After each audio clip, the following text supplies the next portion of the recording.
It's always like your birthday with a package from China, so let's go. Hey guys, welcome back to the channel. It's awesome that you're tuning in. So in this video we are going to take a close look at this retro arcade box. Is it still worth picking up nowadays? Because we do have like so many options, and is it a very good thing? Yeah, that is what we're going to talk about today. So basically what we're going to get is just basically an Android box with a different name on it. They call it game boxes, super console X's, but this thing called the box arcade or arcade box. And I must say that they are using a very cute, very cool logo. And they're like pointing at that you can play a lot of MAME games or Neo Geo on it. I must say like, yeah, these things are capable of doing it. So this is basically like just an Android box with some emulate on it. But let's do a quick overview on it. And again, is it still worth picking up? This time it came in a very nice protection bag, so you can bring it with you. So pretty damn cool. HDMI cable. Of course, we do get ourselves like, I think this is the original. Oh yeah, this is the original, let's say, emulate layout explaining how you need to set up everything up, how you need to add games, stuff like that. So I must say they provide you a very nice manual that maybe explains for once like what you need to do with it, not like the rubbish crap that we've seen before. So then we have like the power supply, just a simple one and cheap one. And the controllers, yeah, the controllers are like a little bit of a bummer because this is like the chemical PlayStation 2 knockoff, the cheap ones. How can you spot it? It's very simple. One of the giveaways that we're going to get ourselves like not really in the joysticks with a nice compound touch to it. They're like glossy plastic. They do have like some grip on it, which you can see over here, but it's not like a very great experience. Another thing I really love to do is like going over the A, B, X, Y buttons like this, and you can just feel it that it is having way too much resistance, and the touch itself, it feels really cheap, and this is absolutely a piece of garbage controller. I really don't like these. I don't understand why they still keep giving these things away with them, because it's like the controller is a part of experience, and this is not just a way to go to. So it's good at giving you a manual, and the reason why is if you don't know how to connect a controller, I'm just going to use myself an Xbox 360 for once, because this is absolutely way better than the cheap crap they're giving with you. I don't know if they're like ones on AliExpress are the same quality, but if you have one laying around, it works very well on an arcade box, super console and stuff like that. So I think it's going to be freaking awesome. So let's go into the menu and see what we're going to get. But how about the arcade box itself? How is it with the connection? For the people who have no idea what's going on with this thing. So this is basically like an Android box with a special software called emulate. You can just download for free. So you can download it with the emulators, everything attached to it. Get yourself like an Android box and just combine them. And it's like a fusion moment, because you just can use this thing like an Android gaming box. Then we have like the two USB ports over here. Then we have an HDMI out, an RJ45 Ethernet connector, an AV out, something that I couldn't really get to work. Then we have like the input for the 12 volt, and what I do like about it, we have like an on and off switch. So it gives more like a console feeling. The downside is like, you need to put it on this, or normally you would like put it on your desk like this, but what you can see on the bottom part, this is basically the ventilation. There is no fan, there's just pure passive cooling, but we're going to talk about it later. Put it up, this is what we're going to get. Just a basic menu like with the Super Console X. So emulate, need to take consideration, this is just a software you can basically like download yourself, add yourself the emulators and the files that you need. So you can basically build it yourself, maybe cheaper. But this is just a plug and play solution. So what you can play with this thing is like pretty damn impressive. So you can play the old school stuff like Sinclair, Atari, Commodore 64, Amstrad, CPC. But there is also so much stuff you can play. Neo Geo, arcade. But what we're going to test out is the systems like Atomic Wave, Sega Dreamcast, PlayStation Portable. This thing has so much to offer, but take consideration that some of the boxes are having like really old and low specs. So we will occur some issues when it comes to emulation performance, and of course, are some of the games even playable? Alright, so first let's try N64, because this is a system that had a lot of issues with these low power devices, like with the Super Console that we've tried here on the channel. But if you just want to play it on native resolution, no fancy upscaling, this will run just fine. But take consideration, a lot of games that are more demanding will not run very well or at all. Okay, so because of the low power chip, and it's not a good combination with the SSPP emulator. Games like Metal Slug and two-dimensional game will run just fine with some glitching, if you can live with it. But when you're going to get into the 3D, then we're going to get some issues. It's a little bit of a bummer in my opinion. But yeah, this is what you're going to get with most of these cheap boxes.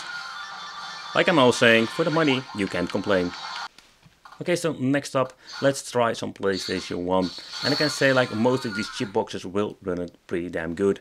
But it's most of the time on just a native resolution. I think it's not a big of a deal, but if you want to have more upscaled, let's say, resolutions, you just need to have a powerful box. And you cannot do that with a cheap device like this. But if you can live with it, it's just okay. Okay, so next up, let's try some Atomic Wave. This is a system that has a lot of problems with some of the boxes. You can see like it will run just okay. Take consideration, 3-dimensional games, same story like with PSP, it will have more problems. But for now you can see that it runs very well. And when we're going to progress in the stage, you will see some hiccups here and there, because it's really demanding. But the performance is overall not bad when it comes to this game and this cheap box. I find it quite fascinating to see what they can crank out of this cheap box.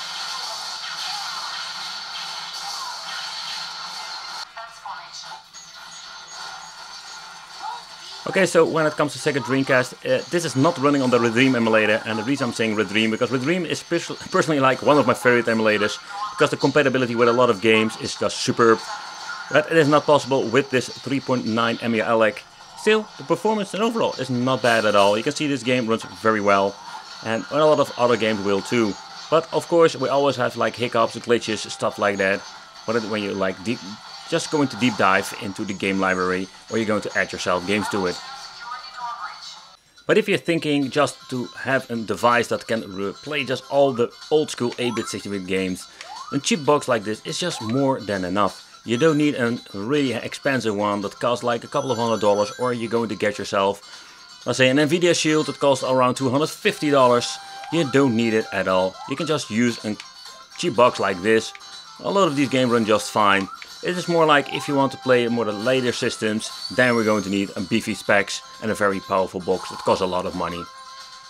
So let's do a wicked nerdy time. So this thing has an AIM-Logic S905 chip inside. That's basically a quad-core or ARM Cortex A53. Comes with a Mali 450 MP3 GPU that runs on 750 MHz, or that's basically what the wiki page says. Then we're going to get 8 GB of storage, 64 GB of SD card, and 1 GB of RAM. So basically this thing is, so far I can see, exactly the same like the Super Console X. Would not be surprised it is. Yeah, these feet are really difficult to remove. Let's give it a try with a screwdriver. Yeah, that is number one. So the only thing I need to do is like remove the 3 screws, and then we can just basically pop it open. I think there are no like plastics clicks together. So let's gently remove these. Just want to reuse them after I'm done with this teardown. So let's do the last one over here. So it's kind of tricky. I still have a couple of them of these tiny rubbery feet laying around somewhere, but I don't want to destroy these. Okay, so let's remove the 3 Parkers. They didn't really tighten them up. Okay, so that's number 2. And let's remove number 3. And let's open up this bad boy. So the weird thing with these designs is like there are some space between here, or like some cooling ventilation, but the weird thing is like you're putting the console like this, so the heat cannot escape. So it's kind of weird thing what they're doing over there. Somehow I think my screw is not loose yet. Oh boy, oh boy, oh boy, oh boy, no it isn't, no it isn't. Red alert, it's not going great here. You can see it has been clicked, so the screws have all been removed. I think we need to just be gentle with this.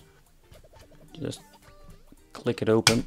Yep, like that. I hope it didn't break anything. Nope. Oh. Phew. Alright, so this is what you're going to get in the inside. Is this thing loose or? Yep, it is. So basically we're going to get 2 plastic shells, 3 screws and some foam feet. It's not even rubber.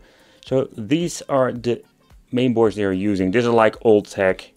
So here you can see like it's indeed the S905. It's the old stuff that we have seen before. Look at the technology they are using, like the gigantic chips. You don't see them anymore like in later models. They did glue this sucker on, but it doesn't even matter. This is just this thing that we're going to get with the Super Console X. So basically this is just a Super Console X in a different form factor. You even remove a part of the sticker. I don't know if there's a date on here that basically says like when this thing has been made, or did I just miss it out already? No, not really. It doesn't even matter because these things are like prehistoric old. And here see like it has 1 GB of RAM and 8 M8G. So I'm guessing this is something around 8 GB of internal storage. So yeah, that's what you're going to get with these things. Old stuff slapped in a box. Then we're going to get here the Wi-Fi antenna. It's old school, man. It's really old school. But nevertheless, this is what you're going to get in the inside. It's basically the same stuff like the Supercon Slicks. And I noticed like Atomic Wave did run better than my previous models that we have reviewed. So maybe they did some tinkering with the software. But in the end, this is what we're going to get inside the box in this very cheap box from AliExpress. Okay guys, so let's talk about the arcade box. Is this thing still worth picking up?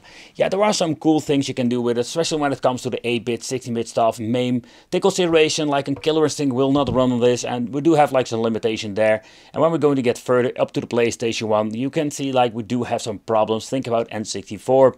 Yeah, do you have it? What do you think of it? Let me know in the comments, consider subscribing, hit that little bell, and it will be great to see you in the next video.